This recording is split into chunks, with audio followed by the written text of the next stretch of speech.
La population fiscale du Cameroun est passée de 89 741 à plus de 121 566 contribuables entre 2015 et 2019. Ces données fournies par l'administration fiscale camerounaise indiquent un accroissement de 20%.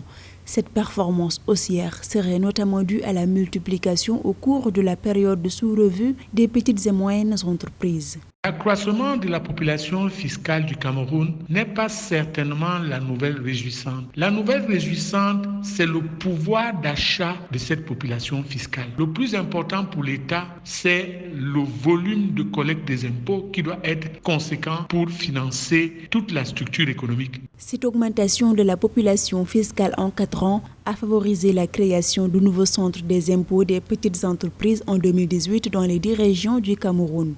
En 2020, de nouveaux centres régionaux des impôts ont aussi été créés dans les régions du centre et du littoral. Le nombre de contribuables est passé de 1500 à près de 15 000 dans le secteur des petites et moyennes entreprises au Cameroun de 2015 à 2019. Les moyens à mettre en œuvre pour dynamiser l'économie du fait des recettes fiscales, c'est que l'État doit augmenter son pouvoir régalien de création des emplois et non d'augmenter son pouvoir régalien de répression fiscale. Toutefois, ces chiffres auraient été plus conséquents si le secteur informel camerounais intégrait le système fiscal formel. L'administration fiscale indique qu'il reste encore sous-fiscalisé au regard de son poids au produit intérieur brut. Néanmoins, plus de 50 milliards de francs CFA sont mobilisés par an au titre des précomptes et acomptes sur les contribuables du secteur informel au Cameroun grâce à un mécanisme de retenue à la source.